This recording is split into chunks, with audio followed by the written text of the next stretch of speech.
আসামলি চেনেলটোত আপোনালোক সকলোকে স্বাগতম জনাইছো। আজিৰ ভিডিঅ'টো জীৱ-জন্তুৰ সাইন্টিফিক নেমস অৰ্থাৎ বৈজ্ঞানিক নামসমূহ উল্লেখ কৰা হ'ল। বাঘৰ বৈজ্ঞানিক নাম হৈছে পেন্থেৰা টাইগ্ৰিস। এছিয়ান হাতীৰ বৈজ্ঞানিক নাম হৈছে এলিফাছ মেক্সিমাছ।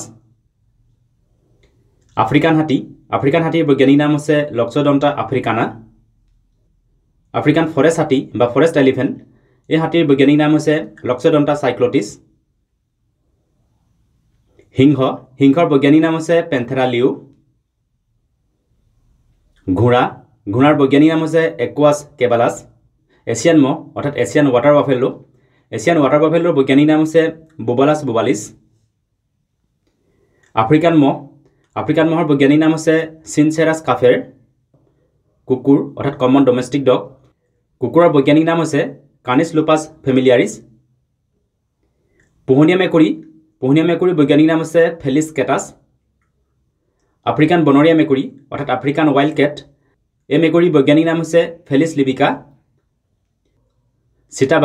চিতাবাঘৰ বৈজ্ঞানিক নাম হৈছে এচিননিক্স জুবাটুছ। ভাৰতীয় গঁড় বা ইণ্ডিয়ান ৰাইনোৰ বৈজ্ঞানিক নাম হৈছে ৰাইনোচেৰছ ইউনিকৰ্নিছ। জাভান গঁড় বা জাভান ৰাইনোৰ বৈজ্ঞানিক নাম হৈছে ৰাইনোচেৰছ চমডাইকাছ। শিয়ালৰ তিনিটা প্ৰজাতি আছে, এটা হৈছে ৰেড ফক্সৰ বৈজ্ঞানিক নাম হৈছে বুলপেছ। জেকেলৰ বৈজ্ঞানিক নাম হৈছে কেনিছ অৰিয়ছ। আৰু ওল্ফ, যাক কুকুনেচিয়া বাঘ বুলি কোৱা হয়, ওল্ফৰ বৈজ্ঞানিক নাম হৈছে কেনিছ লুপছ। জেব্ৰাৰ বৈজ্ঞানিক নাম হৈছে একুৱাছ কোৱাগা। গাধৰ বৈজ্ঞানিক নাম হৈছে একুৱাছ এচিনাছ। কেংগাৰু অৰ্থাৎ ৰেড কেংগাৰু, এবিধ কেংগাৰু বেছিকৈ অষ্ট্ৰেলিয়াত পোৱা যায়। এই কেংগাৰুৰ বৈজ্ঞানিক নাম হৈছে অস্ফ্ৰেণ্টা ৰুফুছ। আৰবিয়ান উট অৰ্থাৎ আৰবিয়ান কেমেলৰ বৈজ্ঞানিক নাম হৈছে কেমেলাছ ড্ৰমেডেৰিছ। বেক্টেৰিয়ান উট বা বেক্টেৰিয়ান কেমেল, এইবিধ উটৰ পিঠিত দুটাকৈ পুঁজ বা খাম থাকে। বেক্টেৰিয়ান কেমেলৰ বৈজ্ঞানিক নাম হ'ল কেমেলাছ বেক্টেৰিয়ানছ। বনৰীয়া গাহৰি বা ৱাইল্ড বৰ বৈজ্ঞানিক নাম হ'ল চুজ স্কৰ্ফা। গৰুৰ বৈজ্ঞানিক নাম হ'ল বছ ট'ৰাছ। ছাগলীৰ বৈজ্ঞানিক নাম হ'ল কেপ্ৰা এগগ্ৰছ হিৰকাছ। ভালুকৰ দুটা বিশেষ প্ৰজাতি হৈছে ব্ৰাউন বিয়েৰ আৰু পলাৰ বিয়েৰ। ব্ৰাউন বিয়েৰৰ বৈজ্ঞানিক নাম হ'ল উৰ্চুছ আক্টছ। আৰু মেৰু অঞ্চলত পোৱা পলাৰ বিয়েৰৰ বৈজ্ঞানিক নাম হ'ল উৰ্চুছ মেৰিটেমাছ।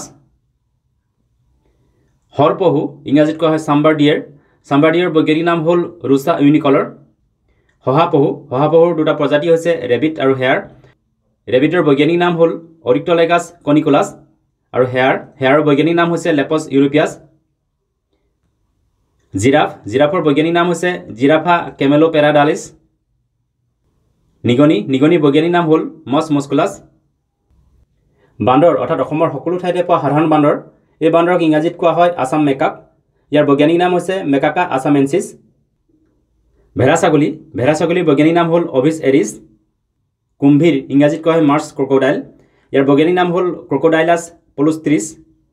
তিমি মাছ অৰ্থাৎ ব্লু হুৱেলৰ বৈজ্ঞানিক নাম হ'ল বেলেনোপ্টেৰা মাস্কুলাছ। কেঁকুৰা অৰ্থাৎ মাডক্ৰেবৰ বৈজ্ঞানিক নাম হ'ল স্কাইলা চেৰেটা। ভেকুলী বা ইণ্ডিয়ান বুলফ্ৰগৰ বৈজ্ঞানিক নাম হৈছে হপ্লোবাট্ৰাছছ টাইগেৰিনাছ। কেঁচুৰ বৈজ্ঞানিক নাম হৈছে লুম্ব্ৰিকাছ টেৰেষ্ট্ৰিছ। ভাৰতীয় ফেটি সাপ বা ইণ্ডিয়ান কব্ৰাৰ বৈজ্ঞানিক নাম হৈছে নাজা। গেঞ্জেটিক শিশু বা গেঞ্জেটিক ডলফিন, গেঞ্জেটিক শিশুৰ বৈজ্ঞানিক নাম হৈছে প্লেটানিষ্টা গেঞ্জেটিকা। এম্পেৰৰ পেংগুইন বিশেষকৈ এণ্টাৰ্কটিকা অঞ্চলত বেছিকৈ দেখা পোৱা যায়। এম্পেৰৰ পেংগুইনৰ বৈজ্ঞানিক নাম হ'ল এপনোডাইটছ ফৰষ্টেৰি। মকৰা বা কমন হাউচ স্পাইডাৰ, মকৰাৰ বৈজ্ঞানিক নাম হ'ল পেৰাষ্টিটডা টেপিডেৰিঅ'ৰাম। জেঠী বা কমন হাউচ গেকো, জেঠীৰ বৈজ্ঞানিক নাম হ'ল হেমিডাক্টিলাছ ফ্ৰেনাটুছ। ভিডিঅ'টো চোৱাৰ বাবে ধন্যবাদ। যদি ভিডিঅ'টো ভাল লাগিলে লাইক কৰিবলৈ, লগতে চেনেলটো ছাবস্ক্ৰাইব কৰিবলৈ অনুৰোধ জনালোঁ। ধন্যবাদ।